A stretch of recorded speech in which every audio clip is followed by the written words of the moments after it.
और अब बात करेंगे हरियाणा विधानसभा की कार्रवाई की। 11 बजे से हरियाणा विधानसभा की कार्रवाई शुरू होगी। आज प्रश्नकाल से सदन की कार्रवाई शुरू होगी। प्रश्नकाल के बाद शून्यकाल होगा। विधानसभा में आज बजट पर चर्चा हो सकती है। सोमवार को मुख्यमंत्री नायब सैनी की तरफ से हरियाणा का बजट पेश किया गया था। मुख्यमंत्री ने 2,05,017 करोड़ का बजट पेश किया था। लाडो लक्ष्मी योजना के लिए 5,000 करोड़ रुपए आवंटित किए गए हैं। और एक बार फिर से चलेंगे अपने संवाददाता रवि चंदेल के पास। रवि, कल का जो बजट आया है, अगर उसकी 3 बड़ी बातें पूछी जाएं, उनका जिक्र किया जाए तो क्या प्रमुख हाइलाइट्स हैं इस बजट के, और इस बजट के बाद से किस तरह की प्रतिक्रिया देखने को मिली, खासकर विपक्ष की तरफ से? देखिए, कल के दिन का यदि हम जिक्र करें, खासतौर पर जिस तरीके से मुख्यमंत्री नायब सैनी ने बताया वित्त मंत्री बजट पेश किया, उसमें सीधे तौर पर सबसे पहले यदि हम लाडो लक्ष्मी योजना का जिक्र करें तो इसको लेकर काफी तो हल्ला जो है वो मचा हुआ था। विपक्ष लगातार करता हुआ दिखाई दे रहा था कि लाडो लक्ष्मी योजना के तहत 2100 रुपए प्रति माह की महिलाओं को दिए जाने हैं, वो कब दिए जाने हैं। आखिरकार उसके ऊपर जो है वो बतौर वित्त मंत्री मुख्यमंत्री नायब सिंह सैनी ने मुहर लगाने का काम किया और 5,000 करोड़ रुपए का प्रावधान जो है वो लाडो लक्ष्मी योजना के लेकर जो है वो किया गया।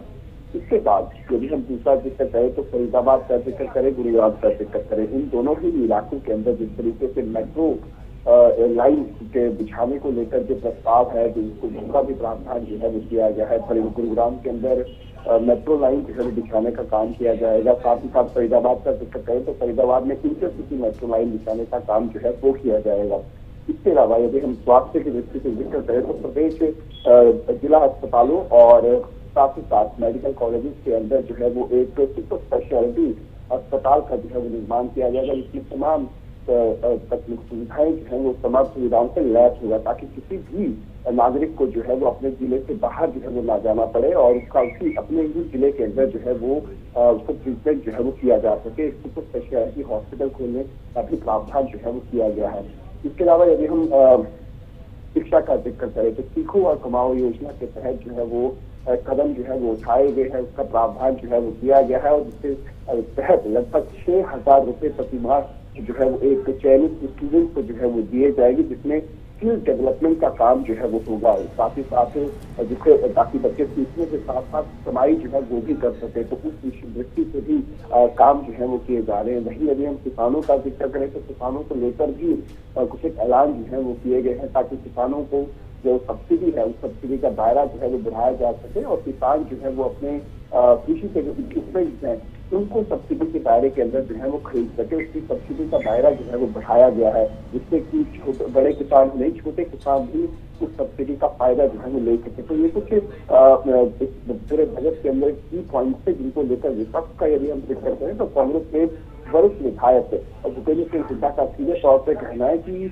आंकड़ों के साथ खेल जो है वो खेला जा रहा है और धरातल पर कुछ भी दिखाई नहीं दे रहा। बहुत बड़ी बड़ी योजनाएं जो है वो जरूर लागू की जाती है, लेकिन धरातल पर कुछ भी दिखाई नहीं दे रहा। ये इस तरीके से बहुत बड़े बड़े दामों का बजट जो है वो देखने को मिला, लेकिन धरातल पर कुछ भी दिखाई नहीं दे रहा। और साथ ही साथ प्रदेश के ऊपर जो कर्जा लगातार बढ़ रहा है, इसका भी जिक्र जो है वो भूपेंद्र सिंह हुड्डा ने किया। बिल्कुल। और आज क्या कुछ रहेगा विधानसभा में?